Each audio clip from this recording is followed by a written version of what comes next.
السلام عليكم ورحمة الله. أشهد أن لا إله إلا الله وحده لا شريك له وأشهد أن محمدا عبده ورسوله أما بعد فأعوذ بالله من الشيطان الرجيم بسم الله الرحمن الرحيم الحمد لله رب العالمين الرحمن الرحيم مالك يوم الدين إياك نعبد وإياك نستعين اهدنا الصراط المستقيم صراط الذين أنعمت عليهم غير المغضوب عليهم ولا الضالين الذين ينفقون أموالهم بالليل والنهار سرا وعلانية ولهم أجرهم عند ربهم ولا خوف عليهم ولا هم يحزنون وفي أموالهم حق للسائل والمحروم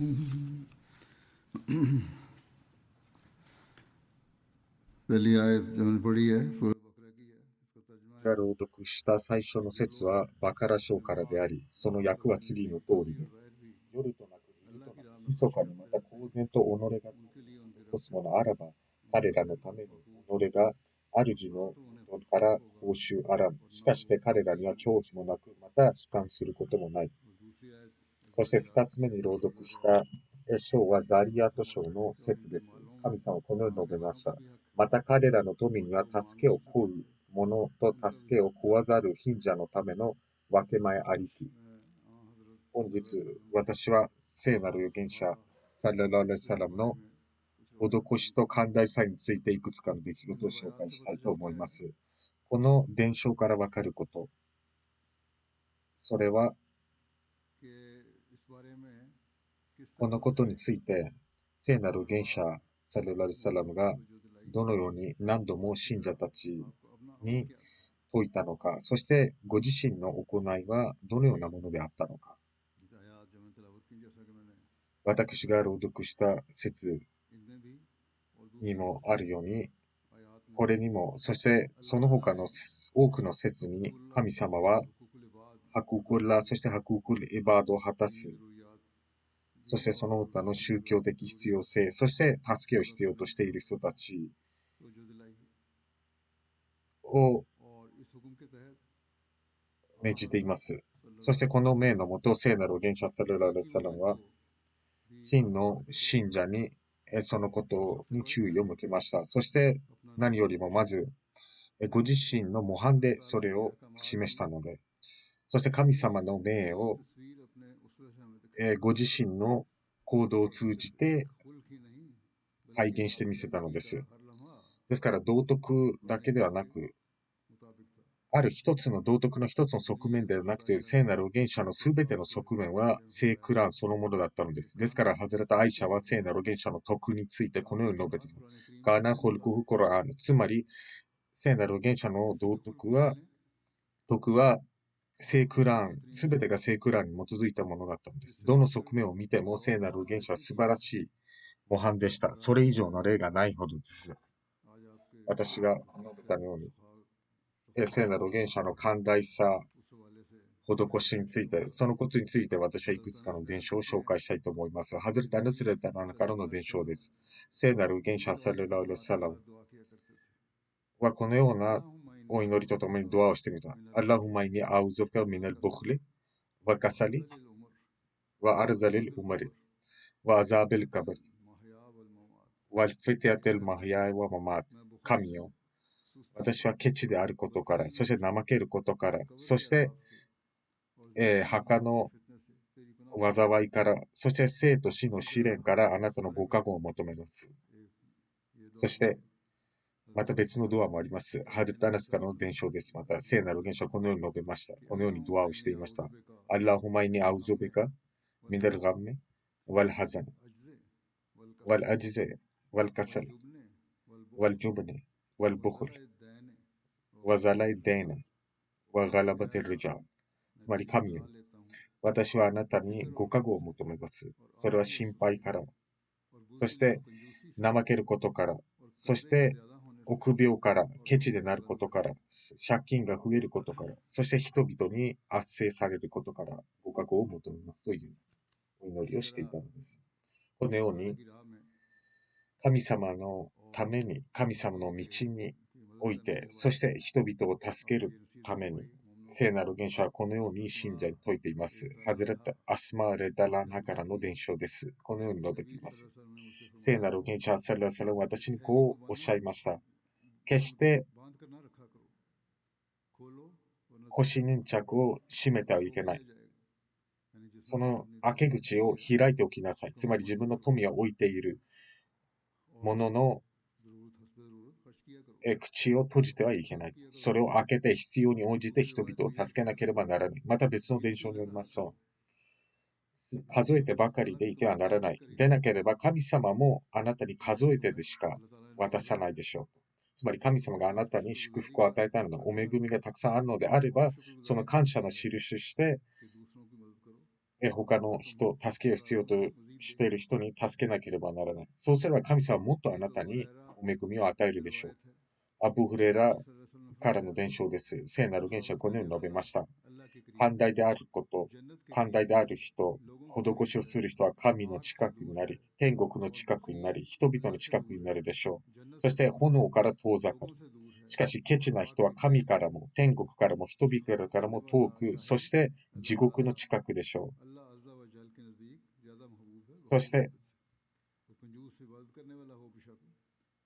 もしケチであっても、お祈りばかり崇拝をよくする人に対して、無知でも寛大な人を神様はもっと好まれるということです。ハズレタ・ブーバカル・サディークライタナからの伝承です。聖なる原始サラサにこのように述べました。人を騙す人、そしてケチな人は天国には入らないでしょう。そして、恩着せがましい人も入らないし、この三つの特性、騙す人、ケチな人、そして常に恩着せがましい人、この三人は決して天国に入らないということです。同じように、ハゼタ・ブフレーラからの伝承で聖なるゲイシャサラサラこのように述べられました。信者は質素であり、素朴であり、そして寛大な人であると。そして、罪深い人はケチな人であると。質素であるということは、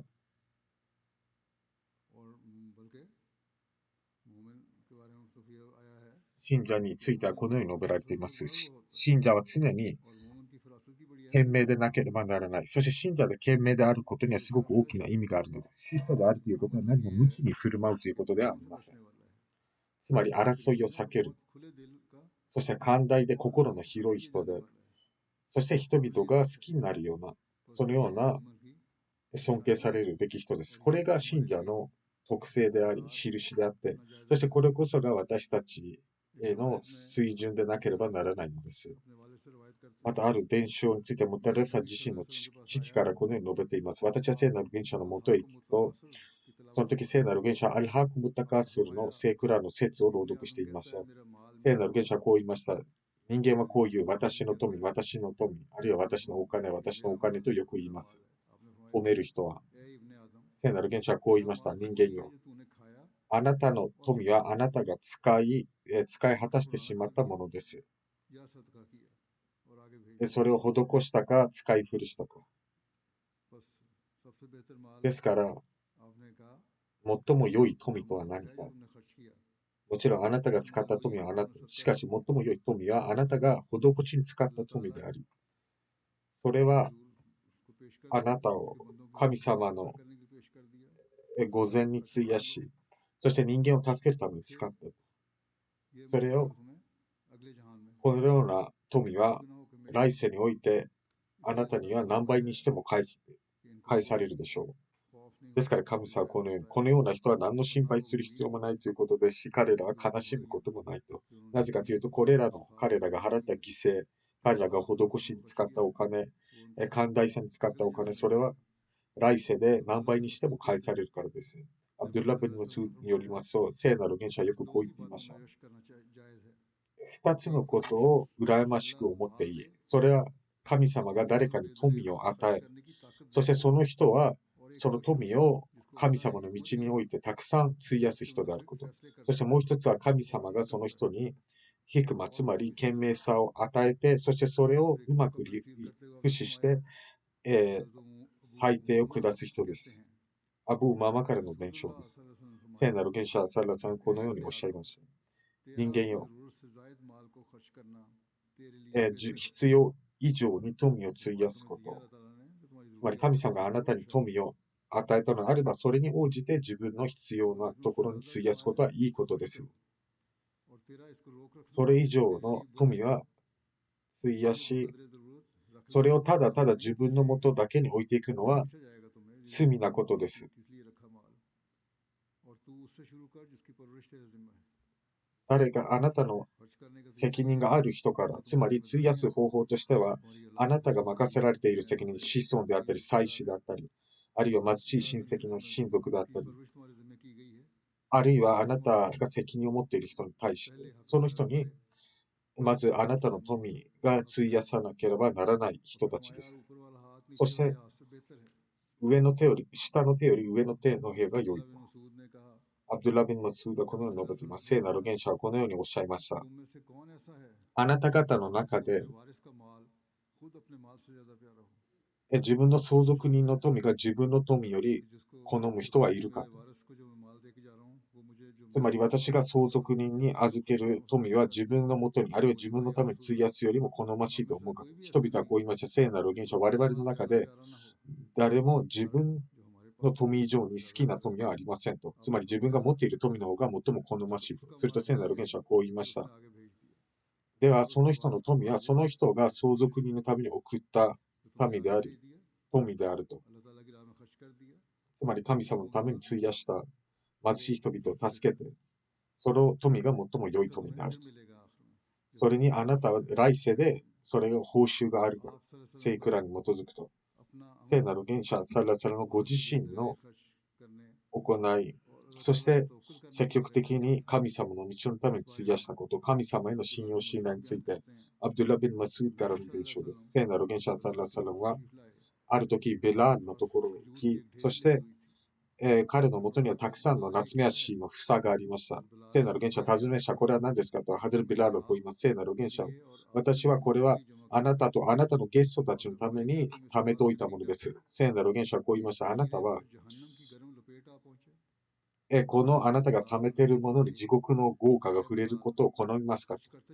恐れないのですかと。ビラーリを費やしなさい。どんどんと費やしていきなさい。神様がいながら決して貧しさを恐れることがないようにと。そしてご自身の模範についてこのように述べています。ハゼル大使はこのように述べます。聖なる元首ある時、ヤギを屠殺させて、そしてその肉を貧者たちに分配したのです。そしてご自身のために一部を残したいのです。その共有がですね。それと聖なる元首はこう言いました。どれくらい肉が余りましたか。ハゼル大使はこう言いました。一部残っていますと。つまり前足だけが残っています。これは聖なる預言者がそうさせたのです。共有ではなくて。それを聞いて聖なる預言者はこう言いました。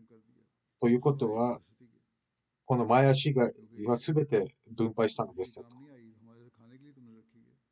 なぜかというと、これは食べるために自分のもとに残したのです。来世で利益をもたらすのはみんなに分配した肉です。あと、私は聖なる元首はこのように言うのを聞きました。私はただ分配するものであり、与えるのは神様です。寛大さと施しについて、聖なる元首はサラサラ預言者になる前から聖なる預言者はすごく寛大で貧者たちの手助けしていたのです。ハザルト・カディジャ・ラタランハがその証言をしています。聖なる元首サラルサラムが初めて最初の啓示を受けた時、怯えながら帰宅した時に、ハザルカディジャはこう言ったんです。聖なる元首に。怯えないでください。恐れる必要はありません。神様は決してあなたを失敗させないでしょう。親族を助け、困っている人たちを助け、おもてなしをして、そして誰かが困難に陥ったとき、その人を手助けしてあげるからです。アブ・フズリからの伝承です。聖なる賢者サラさんはこのように述べました。二つの事柄が信者に集まることはない。ケチと悪徳です。つまり信者は真の信者はケチでもなく道徳がない人ではありません。これがまた聖なる元者はケチを避けるようにこのように述べました。ひどいこと、残酷な行為から自身を守りなさい。なぜかというと、あなたの残酷の行為は来世に暗雲を立ち込めるでしょう。そしてケチになるなかれと。以前の民々はケチであるがゆりに滅ぼされ、そして禁止されたものを合法としたからです。ハズレタ・ブフレーラからの伝承で聖なる元者はこのように述べました。神様の怒りと地獄の肺炎が信者に集まることはないと。先ほど述べた伝承にもあったように、ケチと不道徳な人は信者ではないということです。これが水準です。信者になるのであれば、ケチを避ける必要があり、ハザルタ・ブフレラからの伝承です。聖なる元首はこのように述べました。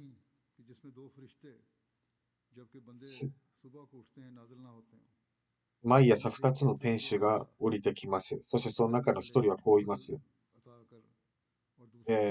多く費やす人たちのために助けてください。つまり神様の道のために費やす人にはもっと与えるようにと祈り、そしてケチな人にはその富を全部無駄にさせるように言うのです。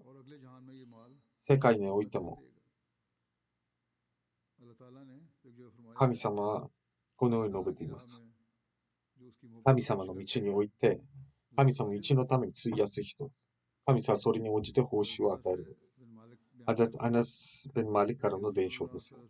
聖なる元首サラル・アルスラムは、人々の中で最も美しく、そして人々の中で最も寛大で施しをする人であり、人々の中で最も勇敢なお方であったと。同じように、ある伝承によりますが、ハザト・アナスからの伝承です。聖なる元首サラル・アルスラムはこのように述べられました。私はあなた方に最も寛大の人について教えましょうか。神様はすべての寛大をする人の中でも寛大さ、施しをするお方であり、そして私は人間の中で最も寛大で施しをする人であると。世界で人類の中で最も寛大で施しをするのは私であると。ハザルト・イブネ・アバーツからの伝承です。聖なる元首サラル・アルサラムは、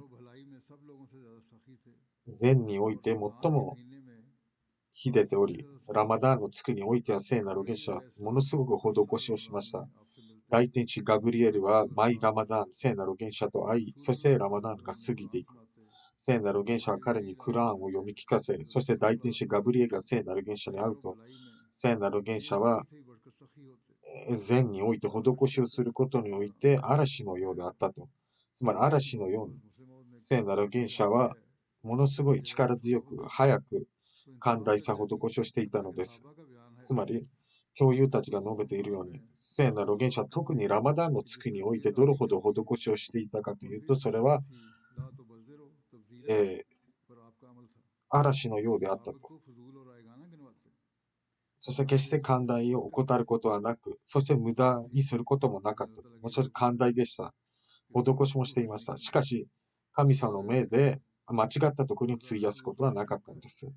聖なる神様は無駄に費やすことから止めている数。ハタムタイという人物はすごくおもてなしをする人でしたが、それが無駄にあることもありました。ハテムタイは非常におもてなしを、施しをする人で、知られていましたが、時と場合によっては間違っていました。これはあることわざですけれども、自分のお金ではなく、父親のお金を勝手に分配していたのです。ハテムタイについて。彼はよく幼い頃から施しをしていましたが、父親が呆れて自分のお金ばかりを使っているのを見て、どこか遠いところにラクダの管理をするために派遣しました。それとある日、三人の詩人が客人としてやってきました。旅人として。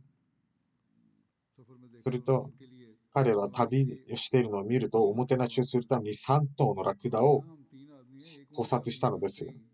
すると詩人たちは、私たちは3人ですから、3人だけですから、1頭だけで十分ですと言っても、彼は3頭のラクダを捕殺してしまったのです。しかし残りのラクダの無駄になったのか、あるいは他の人に分配したのか知りませんけれども、父親はそれをひどく嫌い、私の富をこのように無駄にしているのを怒ったのです。しかし、聖なる預言者サラサラムが持っていた富、あるいはその受け取る富は聖なる預言者の富であり、それは聖クランの命に基づいて、時と場合によって費やしていったのです。ここで私は、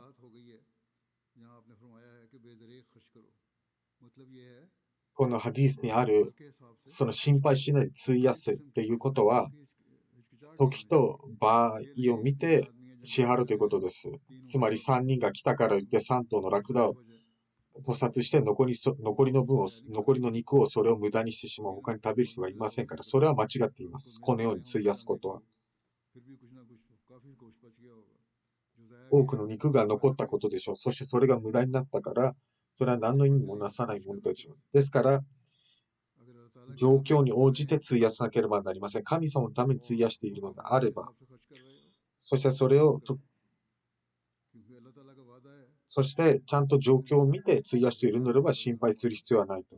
説で述べられているのです。神様が述べたように何の心配も恐れる必要もないということです。それに関して聖なる預言者サラララサラムは一方ではとても寛大なお方でありました。よく施しをする人でありました。教諭が述べたように嵐のように施しをしていましたが、しかし一方ではちゃんと慎重に費やしていたのも事実です。また、アブドゥラビの生まれからの伝承によります聖なる原始はこのように述べました。もし私にテハマの山々が、つまりアラブの沿岸地域の山脈のことです。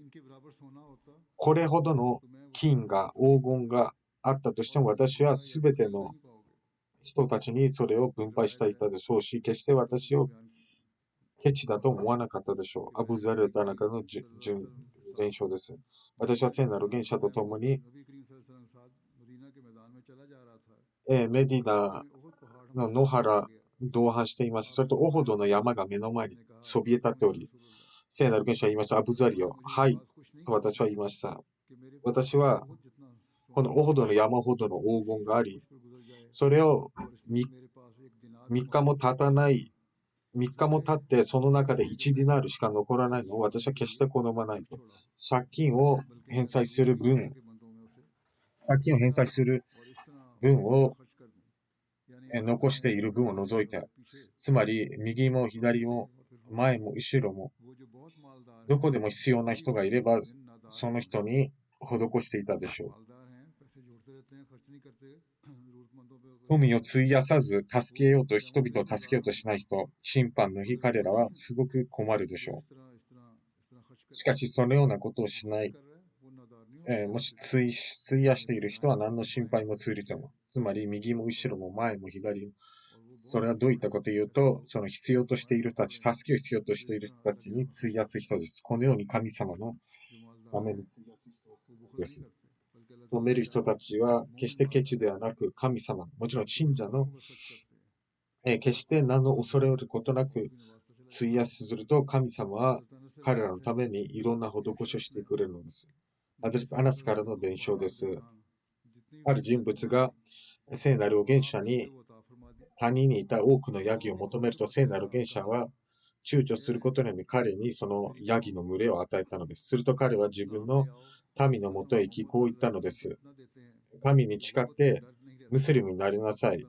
聖なる預言者はどれほど施すかというと、何の心配もすることなく、躊躇することなく施しをしています。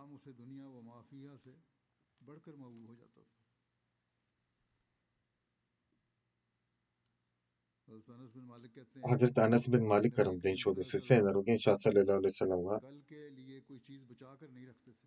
あくる日のために何も残さなかったのです。ハズレト・ウッバービン・ハリスからの伝承です。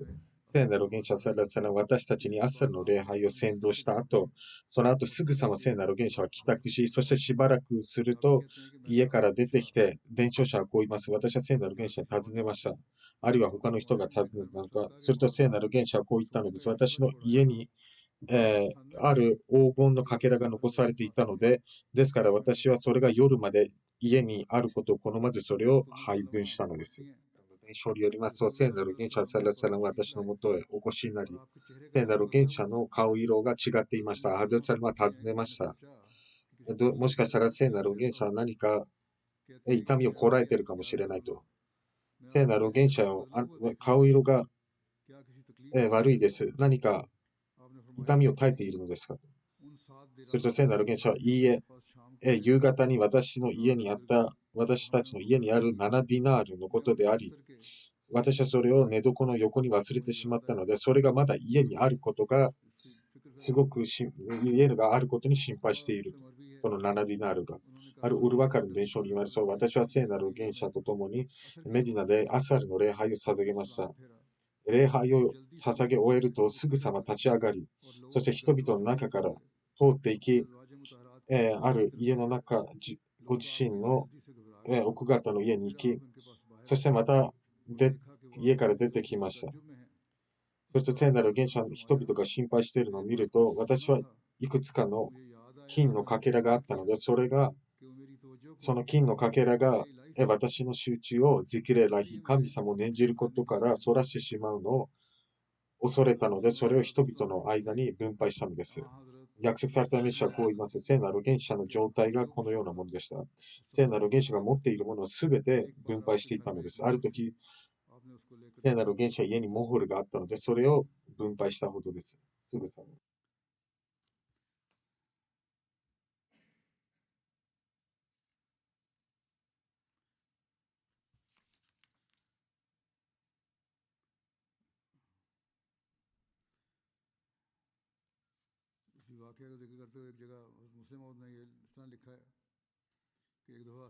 ハゼムスリムレタラのこの出来事についてこのようなことです。ある時、サダカのあるディナールを落としてしまったのです。それと聖なる原者はそれを拾い忘れてしまい、礼拝の後それを思い出して、人々の間を駆け巡りながらすぐさま家に行き、すると教諭たちは心配して尋ねました。聖なる原者は何かあったのですかと。聖なる原者はこう言いました。あるディナールを分配し忘れたので、なるべく早くそれを分配しようと思い、分配したのです。つまり、聖なる原者サルラルサラこのように積極的に分配し、何があるたびに、何かどこから手に入ると、それを神様の道に置いて分配したのです。また聖なる原者のもとにバハレーンからいくつかの富が運ばれてきました。すると聖なる原者は、それは聖なる原者が今まで受領した富の中で最も大きなものでした。そしてそれをモスクへ犯したのです。聖なる原者はモスクで礼拝を捧げに行くと、その方を見向きもしませんでした。そして礼祭を捧げられると、その富の方へ行って、そして誰かを見かけるたびにその人に分配したのです。すると外れたバースがやってきてこう言いました。聖なる原者は私にも与えてください。バドルの戦いの日、私はフィディアを献金をして、そしてアキールの、分も私が捧げたからです。彼は外れたバースを置いてありました。それと聖なる弟子はこう言いました。では、この中から取っていいですよと。それと彼は両手いっぱいに自分の服の中に入れ始めました。そしてそれを持ち上げようとすると、持ち上げることができず、彼はこう言いました。聖なる元者よ。私の誰か手助けしてくれるように命じてください。聖なる元者は、いえ、それはできません。と言ったのです。では、私の上に置いてください。あなたが。聖なる元首はそれもできませんと言って。そしてそれにいくつかを、そしてまた、その中からいくつか元に戻して、また持ち上げようとしましたが、持ち上げることができず、また聖なる元首に誰か私手伝わせてください。聖なる元首はいいえと言い、ではあなたがこの残っている分を私の上に置いてください。聖なる元首はいいえと言いました。そしてその中からまた元に戻していくつかを。そしてそれを肩に担ぎ上げて歩き始めました。聖なる元首サラサラはその歩いていく姿をずっと見続けたのです。それぞれの場面で機会において聖なる元首は常に謙虚であること、質素であることを命じていました。そしてどれほど近い親戚であっても必ずバランスがなければなりません。必要な分だけ取って、それ以上に取ってはいけませんということです。伝承者はこうも書いています。聖なる元首サラサラムは彼の強欲さに驚いていたと。しかしこれは伝承者の、あくまでも伝承者自身の印象であり、もしかしたら聖なる元首はそれを、驚いて、彼の強欲さに驚いて見ていたのではなくて、もしかしたら聖なる元首は、教友たちの以前の貧しい時代、困窮していた時代を、思い出して、彼らがどのように今まで犠牲を払ってきて、そして今日神様がどのように彼らに恵みを与えるのかを見続けたかもしれません。ハディースの解説者もこれを伝承者自身の印象だと述べています。聖なる元首は彼の強欲さに驚いて見ていたのではなくて、他のこのような理由があったのです。ハズレット・ジャベル・ベン・アブドゥッラからの伝承です。聖なる元首はサレラルサラムから何かを求めて、それを拒否されたことはありません。ハズレット・サハル・ベン・サーからの伝承です。聖なる元首はサレラルサラムは非常に恥を重んじる人であり、何か求めると必ずそれを与えていたのです。イブネ・アビ・ハスマがハズレト・アリからの伝承を述べています。ハズレト・アリが聖なる元首サラサラムの特性を述べていたときに、このように言っていました。聖なる元首は施しをすることにおいて、人々の中でも特に秀でていたと。ハズレト・サービン・サーからの伝承です。ある老婆が、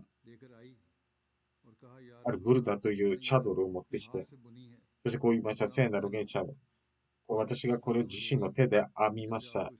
私が自身の手であなたに着させてあげたいです。聖なる元首はそれを受け取り、そして聖なる元首は私のもとへやってきて、そしてそのチャドルを聖なる元首は着ていたのです。老婆からいただいた。それと人々の中で、聖なる元首はそのチャドルを私にくださいと。聖なる元首は分かりましたと言って、聖なる元首はしばらくこの集まりに座り、そしてそれを畳んだ後、それをその人に送ったのです。別の服に着替えて。それと人々はあなたは聖なる元首にそんなことを頼むべきではなかったと。あなたは聖なる元首が誰か何かを求める必ずそれを与えるということを知っているにもかかわらず。しかし、私がそれを求めたのは私が死んだ時にそれを、装束として巻いてほしいと。埋葬された時にそれを、カッファンとして自分をそのチャドルで巻いてほしいと言ったのです。ハズレット・ミスワルブン・マクラマからの伝承です。彼によりますと、聖なる元首サルラサラムは、いくつかの服を分配し、そしてマクラムには何も与えませんでした。マクラムはこう言いました。我が息子よ、自分の息子にこう言ったのです。聖なる元首のもとへ行きなさい。そして私は彼と共に聖なる元首のもと、一緒に、彼の息子は彼と一緒に聖なる元首のもとへ行きました。では、父は息子にこう言いました。中へ行きなさいと。そして私はまだ幼かったのです。私は聖なる元首をお呼びになり、私の父が来ていますと言いました。それと聖なる元首は彼のもとへやってきて、その中のカバーの一つ、つまりその衣服の一つを持っていったのです。聖なる元首はこう言いました。私はあなたのために取っておいたのです。あなたはそれを言いに来たのです。私は前からあなたのためにこの衣服を取っておいたのです。するとマクラマの方を見て聖なる元首はこう言いました。このチャドルはあなたのためです。するとマクラマは非常に喜びました。またもう一つの伝承によりますと、聖なる元首サラサランはマクラマの声を認知して、そして自ら、自宅から出てきて、そして聖なる元首はね、ガバー、つまりその特別な衣服があったのです。そして聖なる元首は、私はこれをあなたのために取っておったいのですと言ったのいます。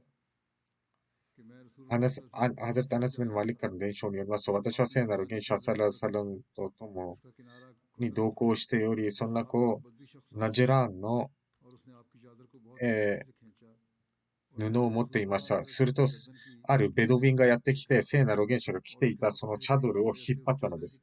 そしてあまりにも強く引っ張ったので、聖なる預言者の首にはその跡がついてしまったのです。そして彼はこう言ったの、ムハンマドよ。神の富をあなたは持っていますが、その中から私にもくださいと言ったのです。聖なる預言者は彼の方を見ながら、微笑みながら、彼にいくつかを渡すように命じられたのです。その詳細についてアブフレラからの伝承です。聖なる預言者は私たちと共によく座ってお話をしたりしました。聖なる預言者が立ち上がると我々も立ち上がり、そして聖なる預言者が家に帰宅していきました。それとある時私たちと一緒におり、私たちとお話ししていました。聖なる預言者が立ち上がると私たちも立ち上がりました。その中のベドウィンの一人がいる。ベドウィンが聖なる預言者が着ていたチャドルを強く引っ張ったので、首に跡ができてしまったのです。聖なる預言者サラサラのそのチャドルは着ていた外因は縫い目が荒かったので、聖なる預言者は彼の方を見ながらこう言ったのです。彼は聖なる預言者にこう言ったのです。この2頭のラクダいっぱいに私に富を与えてくださいと非常に無礼な方法で言いました。私は神に許しを求めますよ。いいえ、私は神様に許しを求めます。聖なる元首はこう言いました。私はあなたに、聖なる元首は与えないとは言いませんでした。ただし、ある条件をつきました。あなたは私のチャドルを引っ張り、首に怪我、それをどう落とし前をつけるのですかと。するとそのベドウィンはこう言いました。神に誓って私は何の落とし前もつけません。なぜかというと、あなたは悪い行いに対して悪い行いをしたい人ですと。ですから、それは、私は何の保証する必要もありませんし、何の賠償もしませんと。聖なる元首はそれに対して笑い、微笑み、そして外れて生まれ2個を命じたのです。彼の2頭のラクダのうち1頭には夏目足の房を積んであげなさいと。つまり彼に富を与えただけではなくて、彼のこのブレーズも許したのです。ハズレ・ジャベル・ベン・アブドゥッラからの伝承です。聖なる元首サラララサラムは、もし私たちのもとにバーレーンの富が運ばれたなら、私はあなたにこれとこれとこれを与えると、そして両手を合わせながら言ったのです。しかし、バーレーンの富が続く前に聖なる元首は逝去なされ、そしてその富はその後、ハズレト・アブーバカル・ダノに引き継がれて、その元に到着しました。そしてある人に命じたのです。誰かが聖なる預言者が何かを与えると約束していたり、あるいは借金がある分は来てくださいと言ったのです。そして私は立ち上がり、聖なる預言者はこう言っているのを聞きました。バーレーンの富が到着したのであれば、あなたにこうとこのように与えますと言ったのです。すると、ハズレタ・ブバカルは手いっぱいに、両手いっぱいにそのものを立ち上げ、その富を持ち、それを数えるように言ったのです。すると、その中に500あったのです。500ディルハムあったのです。すると、それの倍をあなたは持っていきなさいと。ハズレッタ・ラハビン・ハズラミは、バーレン地方の首相でありました。聖なる元首は彼をそこの首相に任命していたのです。そこからその富が運ばれて、その後、聖なる元首サラララサラムの後も、このハズレタ・アラーはそこにとどまり続けました。ハルーン・ベ・レアートからの伝承です。聖なる元首サララサラムのもとに7万ディナールが運ばれてきて、それは聖なる元首が一度に運ばれた富の中で最も多くな額でした。聖なる元首はその富を置いて、それを分配するために立ち上がり、すると誰が来ても決して、無駄にすることなく必ずみんなに与えたのです。つまり、そのバーレーンの富以上の富も運ばれることもありましたが、これはおそらく伝承者が見た中の最も大きな額だったかもしれません。なぜかというと、バーレーンから運ばれてきた富はそれ以上だったからです。ハズレタ・ブフレラからの伝承です。ある人物が聖なる元首のもとへ馳せ参じ、そして聖なる元首に求めました。すると聖なる元首サラサランは、夏目足の房を渡したので、一つの房には、数キロ、夏目足がありました。そしてある借金を背負っている人がやってくると、数キロの、聖なる元首に返済を求めてきました。すると聖なる元首は、倍の夏目足を渡し、その借金分と、そしてその借金以上に、追加分としても、与えたのです。これが借金を返済する最も良い方法です。ハズラツ・サール・ビン・サードからの伝承です。サイディからの伝承です。聖なる元首サラサラのためにある黒いマントが作られました。聖なる元首はその黒いマントを着ながら共有のもとへやってくると、人々は非常に美しいマントだと言いました。それとあるベドウィンが私にこのマントを与えてくださいと言ったのです。聖なる元首サラサランが何かを求められてそれを与えなかったものはありませんでした。聖なる元首はそのマントを脱いで彼に渡したのです。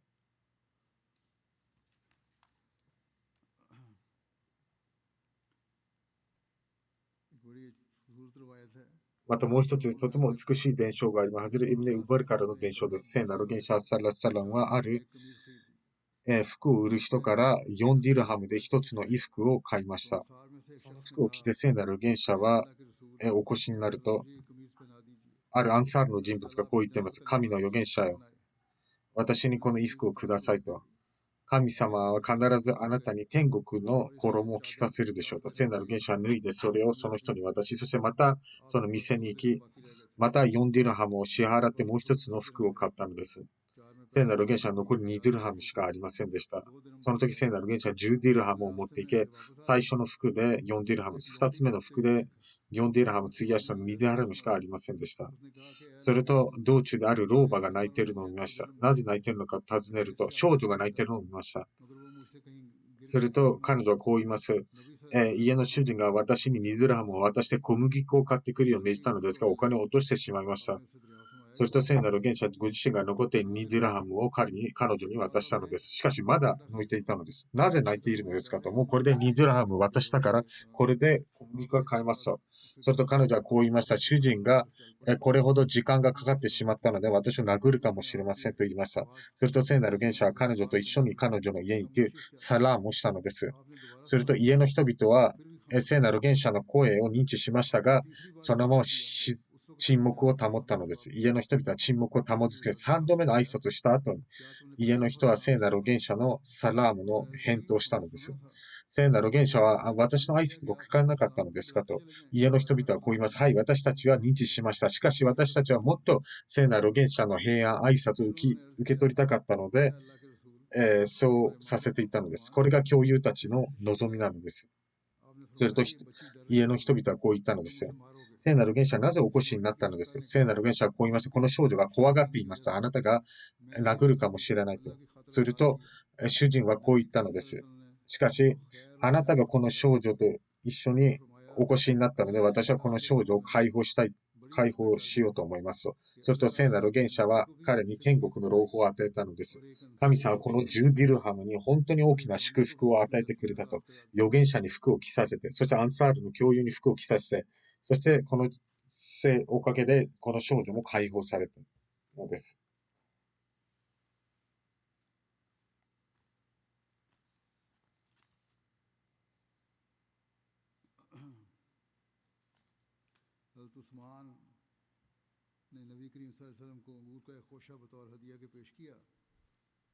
ハズレット・ウスマーンが聖なる元首に舞踏の房を献上しました。夏目足の房とも言われています。伝承によって違います。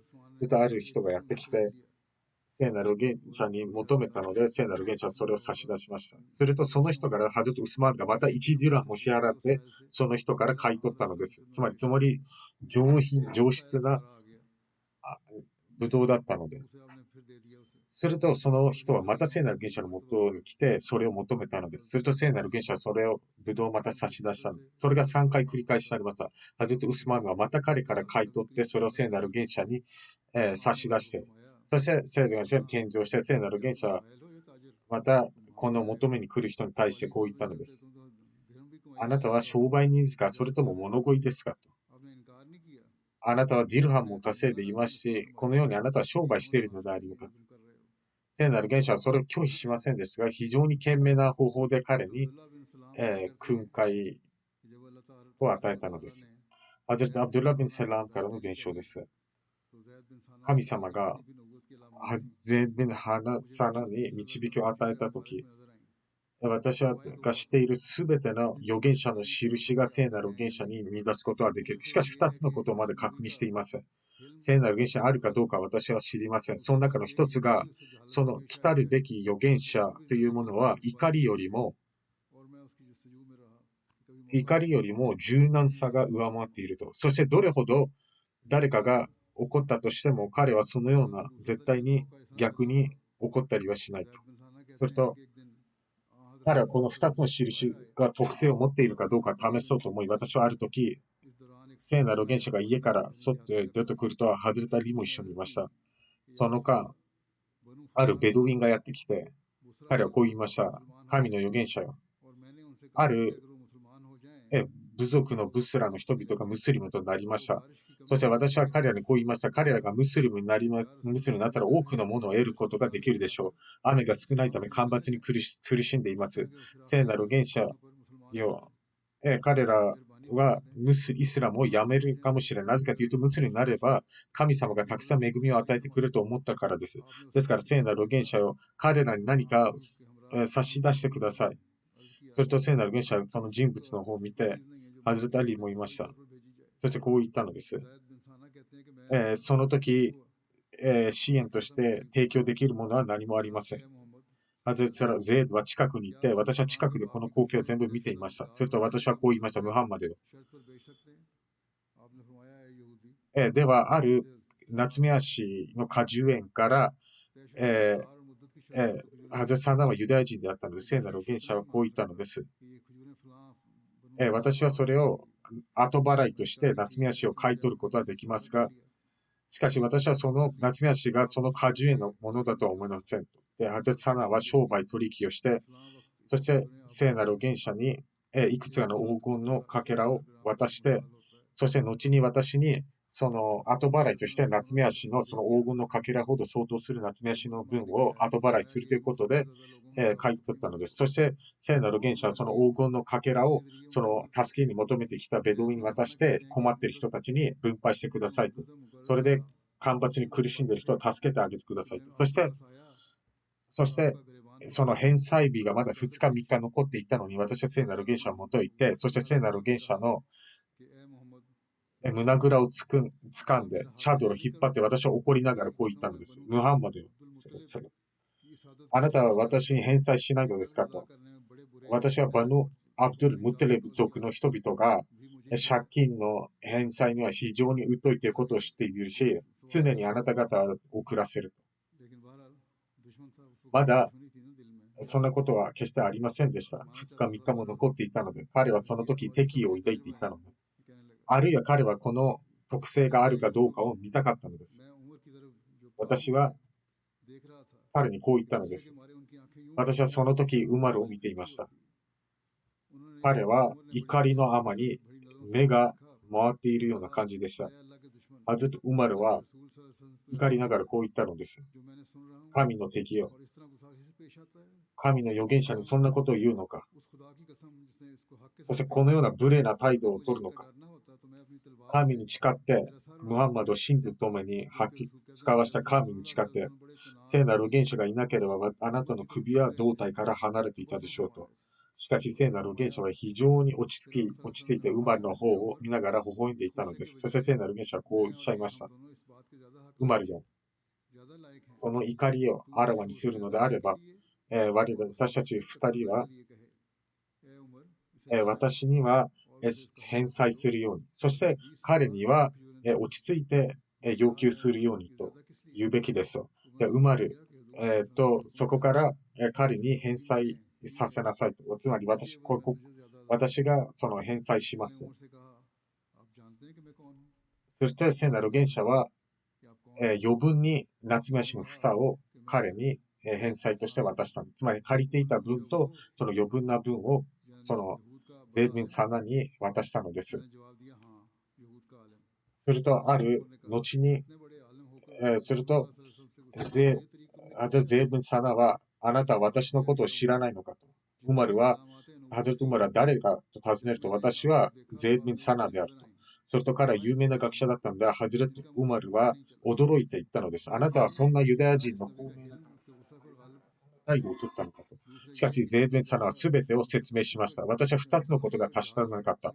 彼の柔軟さが怒りを超えているのか、凌駕しているのか、あるいはどんだけ無礼な態度を取られても、そのまま柔軟さを貫くことができるのか。私はこの2つのことを試したと。つまり、あなたを証人とします。私はアッラーが私の神、そしてイスラムを私の宗教、そしてムハンマドを私の預言者とします。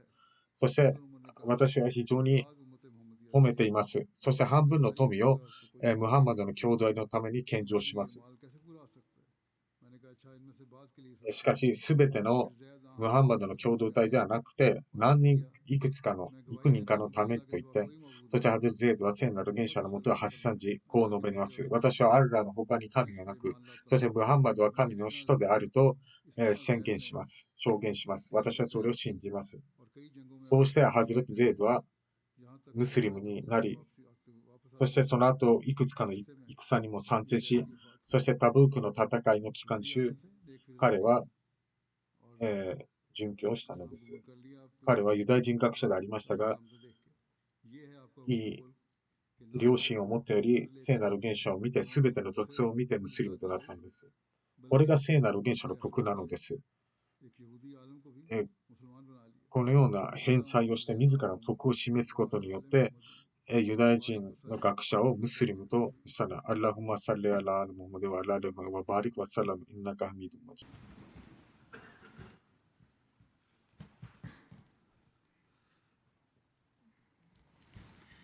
Alhamdulillah, Alhamdulillah, nahmaduhu wa nasta'inuhu wa nastaghfiruh wa nu'minu bihi wa natawakkalu alayh wa na'udhu billahi min shururi anfusina wa min sayyiati a'malina. Man yahdihillahu fala mudilla lahu ومن يضلله فلا هادي له ونشهد أن لا إله إلا الله ونشهد أن محمدا عبده ورسوله عباد الله رحمكم الله إن الله يأمر بالعدل والإحسان وإيتاء ذي القربى وينهى عن الفحشاء والمنكر والبغي يعظكم لعلكم تذكرون اذكروا الله يذكركم وادعوه يستجب لكم ولذكر الله أكبر